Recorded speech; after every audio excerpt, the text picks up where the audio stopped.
Doctor Mamun শিক্ষা commission সম্পর্কে বলতে চেয়েছে। আমি আমার সাবজেক্টগুলি বলে ফেলি। শিক্ষা কমিশন সম্পর্কে বলতে চেয়েছিলেন। উনি বলেছিলেন যে শিক্ষা সংস্কার কমিশন হওয়া। এখানে অবশ্য আমাদের অ্যাডভাইজার দুইজন রয়েছেন, অন্যরা চলে গিয়েছেন। আমি এই শিক্ষা কমিশন সম্পর্কে অনুরোধ করব এই সরকারকে, যেহেতু এই সরকার প্রধান নোবেল রলিয়েট, ওনার কাছে আমি প্রথমেই ভেবেছিলাম যে আমরা প্রথমেই শিক্ষা কমিশন পাবো, তবে সংস্কার কমিশন নয়। আমি বিশ্বাস করি পৃথিবীতে 4 ভাগে 3 ভাগ দেশ রয়েছে যাদের 5 কোটি জনসংখ্যাও নেই, কিন্তু আমাদের দেশে জনসংখ্যার প্রায় 5 কোটির মতো শিক্ষায় রয়েছে। স্ট্রেট 4 কোটির উপরে আমাদের স্টুডেন্ট রয়েছে। তো পৃথিবীতে যেখানে 4/3 দেশে 5 কোটি জনসংখ্যা নেই, সে দেশে আমাদের ছাত্র সংখ্যা এত বেশি।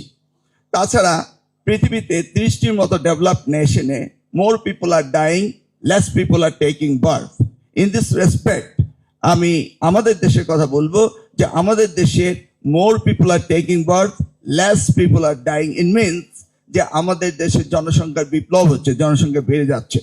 সেই দিক থেকে আমরা যদি শিক্ষাকে এবং আগামী দিনে বাংলাদেশকে বিশ্বের মানচিত্রে একটা উন্নত জাতি হিসাবে নিজেদেরকে প্রতিষ্ঠা করতে চাই, তাহলে আমাদের উচিত বাংলাদেশে একটি পার্মানেন্ট শিক্ষা কমিশন তৈরি করা। অর্থাৎ যেটা কনস্টিটিউশনালি আমাদের অনেকগুলো রয়েছেন ইনস্টিটিউশন, যেমন দুদক রয়েছে, নির্বাচন কমিশন রয়েছে, ঠিক তেমনি ভাবে parallel to the government education মিনিস্ট্রির পাশাপাশি যদি একটি পার্মানেন্ট শিক্ষা কমিশন থাকে, এই গ্লোবালাইজেশনে শিক্ষার যে অ্যাডভান্সমেন্ট এবং শিক্ষার যে পরিবর্তন এগুলির জন্য আমি মনে করি এটা কনস্টিটিউশনাল পজিশন শিক্ষা কমিশন করার প্রয়োজন রয়েছে, যেটা ওয়াচডগ হিসাবে এডুকেশন মিনিস্ট্রির সাথে প্যারালালি কাজ করবে।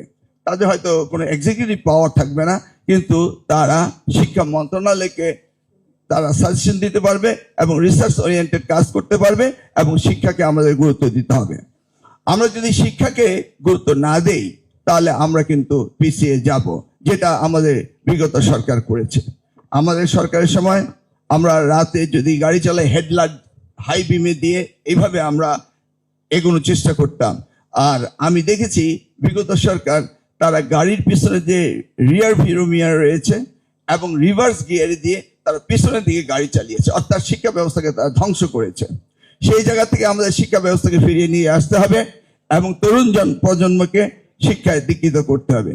এখানে অনেক আলোচনা হয়েছে, আমরা ছাত্রদল করেছিলাম, সেই কারণে এই আলোচনাটা আমার আনতে হয় যে আজকে মাহাদি যে আমাদের দলের যে স্ট্যান্ডগুলোর কথা বলল, যেমন আমাদের 31 দফা রাষ্ট্র মেরামতের